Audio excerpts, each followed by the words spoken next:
Hi అండి. Welcome back to my channel moments with Shravani. ఈరోజు recipe వచ్చి ఆలు మేతి. దీనికి కావాల్సిన పదార్థాలు ఏంటో చూసేద్దామా?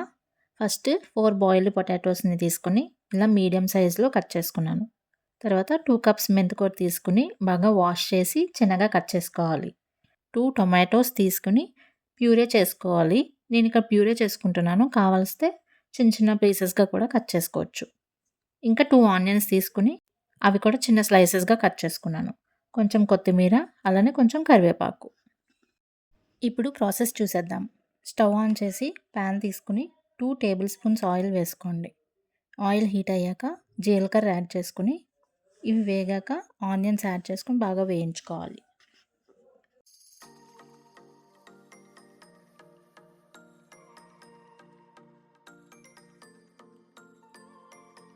ఆనియన్స్ సగం వేగాక కొంచెం కరివేపాకు వేసుకుని 1 టీ స్పూన్ అల్లం వెల్లుల్లి పేస్ట్ యాడ్ చేసుకుని పచ్చివాసన పోయేదాకా వేయించుకోవాలి.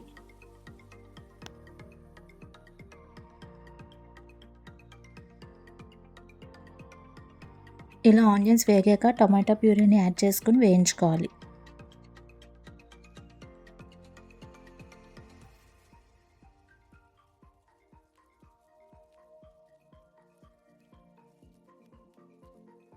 ఇలా ఆయిల్ పైకి తేలాక బాయిల్ చేసిన పొటాటోస్ని యాడ్ చేసుకోండి. ఇవి మిక్స్ చేస్తున్నప్పుడు స్లోగా కలుపుకోవాలి, లేకపోతే ఆలు స్మాష్ అయిపోతాయి.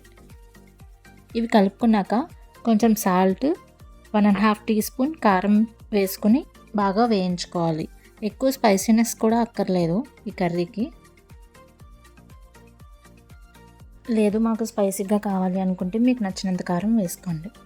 ఆలు ఆల్రెడీ బాయిల్ అయింది కాబట్టి ఒక 2 మినిట్స్ వేగితే సరిపోతుంది. ఇప్పుడు మెంతికూర యాడ్ చేసుకొని బాగా కలుపుకోండి.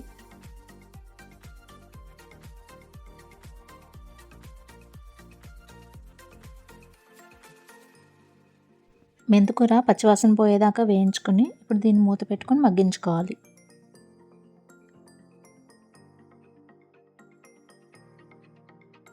ఇప్పుడు మూత తీసుకుని గరం మసాలా యాడ్ చేసుకుంటున్నాను.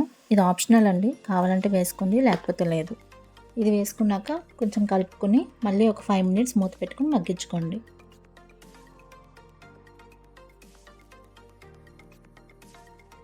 అంతే అండి, టేస్టీగా ఆలు మేతి రెడీ అయిపోయింది. ఆలు మేతితో రోటీ కాంబినేషన్ అదర్స్ అనుకోండి. మరి తప్పకుండా ట్రై చేస్తారుగా. ఇప్పుడు దీన్ని డిష్ అవుట్ చేసుకొని గార్నిష్గా కొత్తిమీర యాడ్ చేస్తున్నాను. ఇలాంటి వీడియోస్ కోసం నా ఛానల్ని లైక్ అండ్ సబ్స్క్రైబ్ చేసుకోండి. Thank you.